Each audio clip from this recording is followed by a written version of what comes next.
Գորաշքն ամենուր ուղերձների շարք։ Ընդունի՛ր Աստծու լույսն ու ճշմարտությունը։ Այս ուղերձով մենք նոր շարք ենք սկսում, որը կրում է «Քաջալերանքներ 43-րդ Սաղմոսից» անվանումը։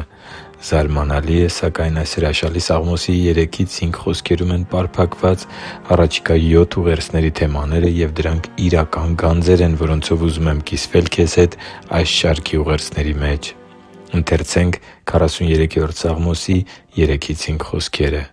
«Ուղարկի՛ր քո լույսը և քո ճշմարտությունը, թող նրանք առաջնորդեն ինձ դեպի քո սուրբ լեռը և դեպի քո բնակարանները։ Ես դեպի Աստծու սեղանը կգնամ, իմ ուրախության և ցնծության Աստծուն մոտիկ, և քնարով կգոհանամ քեզնից, ո՛վ Աստված, Աստված իմ։ Ինչո՞ւ ես տրտում, ո՛վ իմ անձ, և ինչո՞ւ ես խռովված ինձանում։ Հույսդ դի՛ր Աստծու վրա, որովհետև էլի պիտի գոհանամ Նրանից, որովհետև Նա իմ երեսի փրկությունն է և իմ Աստվածը» (Սաղմոս 33․3-5): Սիրելի՛ բարեկամ, Քրիստոսի մարտանալուց մոտ 1000 տարի առաջ Դավիթն այս սաղմոսի մեջ մարգարեաբար խնդրում է Աստծուն, որպեսզի Տերը ուղարկի Իր լույսն ու ճշմարտությունը։ Քրիստոսի մարտանալու և մարդկային կերպարանքով աշխարհ գալու անըմբռնելի հրաշքի արդյունքում իրականացավ Դավթի մարգարեական խնդրանքը։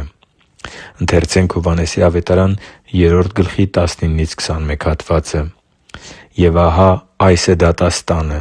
լույսը եկավ աշխարհ, սակայն մարդիկ խավարը լույսից ավելի սիրեցին, որովհետև իրենց գործերը չար էին։ Որովհետև յուրաքանչյուր ոք, ով չարիք է գործում, ատում է լույսը և չի գալիս դեպի լույսը, որպեսզի իր գործերը հայտնի չդառնան։ Իսկ ով կատարում է այն, ինչ ճշմարիտ է, գալիս է դեպի լույսը, որպեսզի հայտնի դառնա, թե իր գործերը Աստծով են կատարվել։ Տեր Աստծու լույսը Նրա ճշմարտությունն է, իսկ խավարը չարի ստության կապանքներում ապրելը։ Մարդկությունը խարխափում էր խավարի մեջ, և Աստված Իր անսահման սիրուց դրդված Իր միածին Որդուն ուղարկեց աշխարհ, որպեսզի մարդիկ չմնան խավարի մեջ, այլ լուսավորվեն աստվածային ճշմարտությամբ։ Ա Տիմոթեոս 3:16 գրված է. «Աստվածապաշտության խորհուրդը հայտնապես մեծ է. Աստված մարմնով հայտնվեց» (Ա Տիմոթեոս 3:16): Աստծու համար թանկ ու սիրելի՛ զավակ, իսկ դու ընդունե՞լ ես Տեր Աստծու լույսն ու ճշմարտությունը։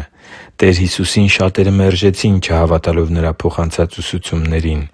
Իսկ դու կարդո՞ւմ ես Նրա խոսքերը Աստվածաշնչում։ Դու հավատո՞ւմ ես Նրա ուսուցումներին, զգուշացումներին և քո փրկության համար Նրա կատարած զոհաբերությանը։ Հավատո՞ւմ ես, որ քո մեղքերը կարող են ներվել, քանի որ Տերը Գողգոթայի խաչի վրա սեփական չարչարանքների ու մահվան գնով վճարել է դրանց համար։ Նա վճարել է իմ և քո փրկագինը։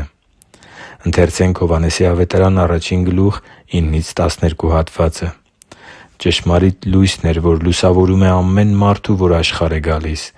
Նա աշխարհի մեջ էր, և աշխարհը Նրանով արարվեց, սակայն աշխարհը Նրան չճանաչեց։ Յուրայինների մոտ եկավ, բայց յուրայինները Նրան չընդունեցին։ Սակայն նրանց, ովքեր ընդունեցին Նրան և հավատացին Նրա անվանը, իշխանություն տրվեց Աստծու որդիները լինելու» (Հովհաննես 1․16-17): Տեր Աստծու լույսն ու ճշմարտությունը մեկ Անձի միջոցով՝ մարմնացյալ Քրիստոսի շնորհիվ լուսավորում ու փրկության ճշմարտությունն են շնորհում յուրաքանչյուր հավատացյալի, որն իր ողջ սրտով հավատում ու վստահում է Քրիստոսի Խոսքին։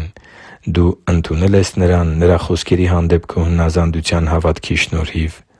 Ընդունի՛ր Աստծու լույսն ու ճշմարտությունը և կապրես թե՛ դու և թե՛ քո շրջապատի մարդկանց կօգնես դուրս գալու խավարի ստրկացնող ճիրաններից ու ապրելու Քրիստոսի բերած ճշմարտության իրական ազատության մեջ։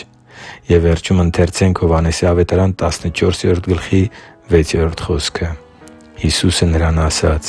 «Ես եմ ճանապարհը, ճշմարտությունն ու կյանքը. ոչ ոք Հոր մոտ չի գա, եթե ոչ Իմ միջոցով» (Հովհաննես 14․6): Հիշի՛ր, որ դու Աստծո հրաշքն ես, և Աստված սիրում է քեզ։ Շնորհակալ եմ, որ դու կա՛ս։ Սիրով և աղոթքով, Արման Մանուկյան։